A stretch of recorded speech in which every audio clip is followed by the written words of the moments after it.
Hey, it's Jason from Bohemia Bees. It's wintertime here in the apiary. It's still early in the morning, just after about 9:30, 10 o'clock. And the eastern sun is coming across and warming up our colonies. And we're going to look at showing you a couple different things that we're going to be testing out this year to see how they do. Most beekeepers, paint their hives white, as you see that we have here. Some will definitely paint them with a color. And naturally that keeps them cool in the summertime, right? So that keeps the hives, so the bees don't have to work as hard to keep that colony cool. Bees will regulate the internal temperature based on the brood nest and what they need as far as airflow and temperature. But I think any helping hand you can give them is definitely nice, because in the wintertime, they cluster up in a ball. So each one of our colonies are clustered up in a ball inside these colonies, and they are trying to keep the queen warm. In the core of that ball cluster, it's about 93 degrees or so, and that keeps the queen moving, and then that ball will move around the colony on the frames and eat the stores as they need to. The one thing that some beekeepers do in the wintertime is naturally try to address the cold, where cold is not as much of a concern to bees because they will internally regulate that temperature.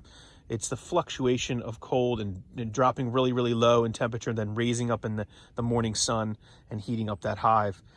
You want to make sure that you have somewhat of a consistent way to keep the temperature. And the wind block that we have built around our colonies, as you see here, keeps that northwesterly wind from cutting across the field and cooling our colonies very quickly, and are putting too much cold air up on our colonies. We leave our screen bottom boards in on all our colonies.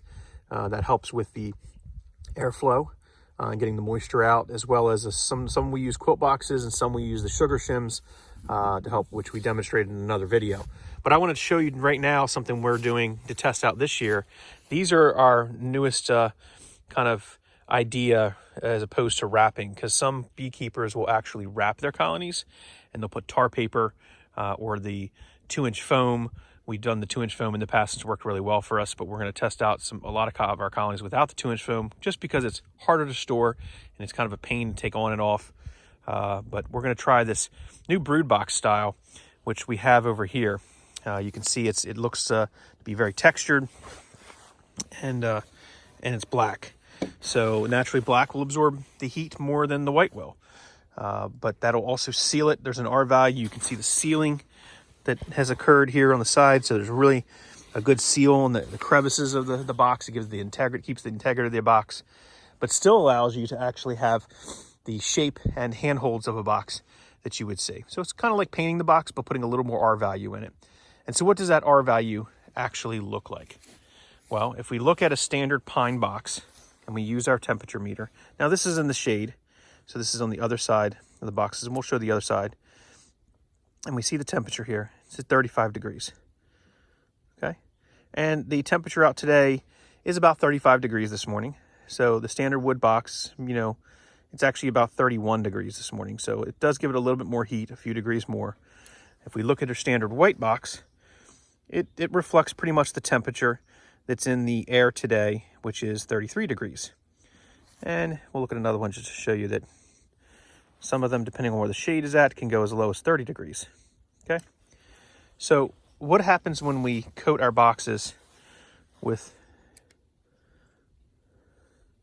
you can see, 39 degrees. We've gave ourselves about 10 degrees more on these colonies just by coating them in a dark color.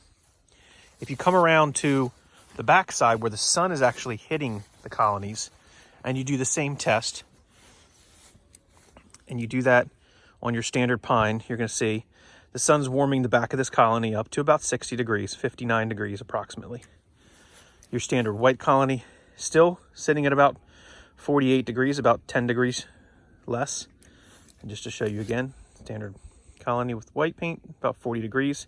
So even when the sun beating down on the back of these, they still only maintain the outside temperature of approximately 40 to 50 degrees, maybe 60 degrees if you have a darker wood that's unsealed. The issues you have with this is that naturally you have some rusting on the nails and screws. You still have some gaps between the wood that you can see between some of these boxes. and the boxes over time will wear and bow out. The coated ones that we have done, you can see, are still sealed really tight. And and let's check the temperature on these. Oh, make sure we're shining it at the 88 degrees, friends. 88 degrees. It's almost a 20-degree difference on that box, just purely by making it dark in color and sealing it. Now the inside is even better because the R value on that sealant makes it help keep the temperature that's being maintained internally in the hive as well. So that's our little bit of a test we're doing here. We always do a lot of things at the apiary to help try to test out new products, new ideas, new concepts to give the bees an edge and help them survive through our winters here on the Eastern Shore of Maryland. I hope you enjoyed the video and like the concept. If you're interested in getting a hold of a couple of these boxes, I will have them for sale next year. We're going to test them out through the winter to see how they survive, and we'll give you an update. Hopefully we have a good survival rate regardless of the color of our hives, but hopefully the ones that are in dark paint or dark coating with that new special coating that we have will actually perform better, and we'll have a stronger colony coming out in the spring. So that's how we do that here at the Bohemia Apiary, where we're trying new ideas and new concepts to help the bees. Appreciate everyone watching. Please follow this on Facebook, subscribe to our channel on YouTube. We do a lot of content videos, and we really need to help our subscriber base grow so that people can see what we do here on the Eastern Shore of Maryland, learn from us as we learn every day about the bees, because beekeeping to us is definitely more than a hobby. It's an obsession.